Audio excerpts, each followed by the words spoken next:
റോഡിലെ കുഴികളും ഗതാഗത കുരുക്കും അപകടങ്ങളും ആണ് കഴിഞ്ഞ കുറച്ച് ദിവസങ്ങളായി ചർച്ചയാകുന്നത്. നമ്മുടെ ഭരണസിരാ കേന്ദ്രമായ സെക്രട്ടേറിയറ്റിന്റെ മൂക്കിന് താഴെയുള്ള ഒരു റോഡിന്റെ അവസ്ഥയെക്കുറിച്ചാണ് ഈ റിപ്പോർട്ട്. മീര മോഹൻ തയ്യാറാക്കിയ റിപ്പോർട്ട് കാണാം. ഞാനിപ്പോൾ നിൽക്കുന്നത് തലസ്ഥാനത്തിലെ ഏറ്റവും പ്രധാനപ്പെട്ട ഒരു ഏരിയയിലാണ്. എൻ്റെ തൊട്ട് പിന്നിൽ കാണുന്നത് AKG സെന്റർ ആണ്. ഇനി നമുക്കിവിടെ ഒരു റോഡ് കാണാം. ഈ റോഡിൽ കൂടി അങ്ങ് പോയി കഴിഞ്ഞാൽ എത്തുന്നത് സെക്രട്ടേറിയറ്റിലേക്കാണ്. പക്ഷേ ഈ റോഡിന്റെ അവസ്ഥ അതൊരു ദുരവസ്ഥയാണ്. എന്തായാലും ദൃശ്യങ്ങളിൽ തന്നെ ഞാനത് കാണിച്ചു തരാം.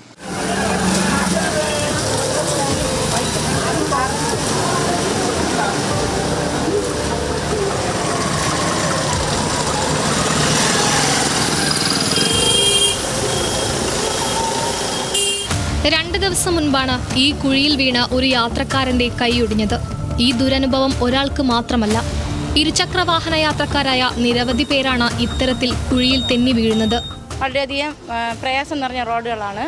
പക്ഷേ അങ്ങോട്ടും ഇങ്ങോട്ടും തിരിയാൻ പറ്റാതെ ശരിക്ക് കുഴികളും വെള്ളങ്ങളും കൊണ്ട് നമുക്ക് അങ്ങോട്ടും ഇങ്ങോട്ടും തിരിയാൻ പറ്റില്ല. ഒരു വണ്ടി വന്നാൽ ഞങ്ങൾക്ക് മാറി നിൽക്കാൻ പറ്റാതെ ഞങ്ങൾ വളരെയധികം വിഷമിച്ചിട്ടുണ്ട്. പക്ഷേ പെട്ടെന്ന് ഇങ്ങനെ വണ്ടി വരുമ്പോൾ നമുക്ക് സൈഡ് കൊടുക്കാൻ പറ്റാതെ ഈ റോഡിൻ്റെ മോശമായ അവസ്ഥ കൊണ്ട് നമ്മൾ രാത്രിയൊക്കെ പോകുമ്പോഴും കുറേ പ്രയാസങ്ങൾ ഏർപ്പെടുത്തുന്നുണ്ട്. അപ്പോൾ ഞങ്ങൾക്ക് പല പ്രാവശ്യം ഞങ്ങൾ വീഴേണ്ട അവസ്ഥ വന്നിട്ടുണ്ട്, വണ്ടി വന്ന് ഇടിക്കേണ്ട അവസ്ഥ വന്നിട്ടുണ്ട്. എന്ന് വെച്ചാൽ സെക്രട്ടേറിയറ്റ്, AKG സെന്റർ, ജനറൽ ആശുപത്രി, സെന്റ് ജോസഫ് സ്കൂൾ തുടങ്ങി പ്രധാന ഇടങ്ങളിലേക്കുള്ള വഴിയായതിനാൽ നിരവധി യാത്രക്കാർ ആശ്രയിക്കുന്ന റോഡാണിത്. ഈ റോഡിന്റെ അവസ്ഥ എന്ന് വെച്ച് കഴിഞ്ഞാൽ നമ്മുടെ സെക്രട്ടേറിയറ്റിന്റെ തൊട്ടടുത്ത് കിടക്കുന്ന ഒരു സ്ഥലമാണ്. ഈ കേന്ദ്രഭാഗം ഇങ്ങനെയാണെന്നുണ്ടെങ്കിൽ മറ്റുള്ള അവസ്ഥ നമുക്ക് പ്രത്യേകിച്ച് പറയേണ്ട കാര്യമില്ല. പിന്നെ അതുപോലെ തന്നെയാണ് ഈ റോഡ് ഈ കുണ്ടും കുഴിയുള്ള അടുത്ത് ഹോസ്പിറ്റലും എല്ലാം ഉള്ള സ്ഥലമാണ്. സ്കൂൾ കുട്ടികൾ എത്രയോ പേര് ഇവിടെ വന്ന് വീഴുന്നുണ്ട്, കൊച്ചു കുട്ടികൾ. 2016 അവസാനമായി റോഡ് ടാർ ചെയ്തത്. അതിനുശേഷം ഗ്യാസ് ലൈനിനും വാട്ടർ ലൈനിനുമൊക്കെയായി നിരവധി തവണ കുഴിയെടുത്തു. അതോടെ റോഡിന്റെ ഗതി അധോഗതി. പരാതി കഴിഞ്ഞൊരു 2-3 വർഷമായിട്ട് ഇനി പരാതി കൊടുക്കാനായിട്ട് ആരുമില്ല. മെയിനായിട്ട് ഇവിടെ മെയിൻ്റെനൻസിന് വേണ്ടി ഡ്രെയിനേജിൻ്റെയും കേബിളിൻ്റെയൊക്കെ കുഴിയെടുക്കുന്ന സമയത്ത് അവർ ആ പണി ചെയ്തിട്ട് പോകുന്നതല്ലാതെ അത് ക്ലിയർ ചെയ്ത് ആ ഭാഗം റീടാർ ചെയ്യുകയോ അല്ലെങ്കിൽ കോൺക്രീറ്റ് ചെയ്യുകയോ ഒന്നും ചെയ്യുന്നില്ല. അങ്ങോട്ടൊക്കെ പോയി കഴിഞ്ഞാൽ കാണാൻ പറ്റും, പല മാൻഹോളിൻ്റെ ഭാഗങ്ങളിലൊക്കെ അവർ റീടാർ ചെയ്യാതെ ഇപ്പോഴും കുണ്ടും കുഴിയേറി കിടക്കുക.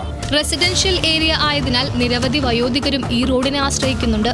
അവരും ഏറെ ബുദ്ധിമുട്ടിലാണ്. മഴ വന്നാൽ റോഡ് കുളമാകുന്ന സ്ഥിതിയാണ്.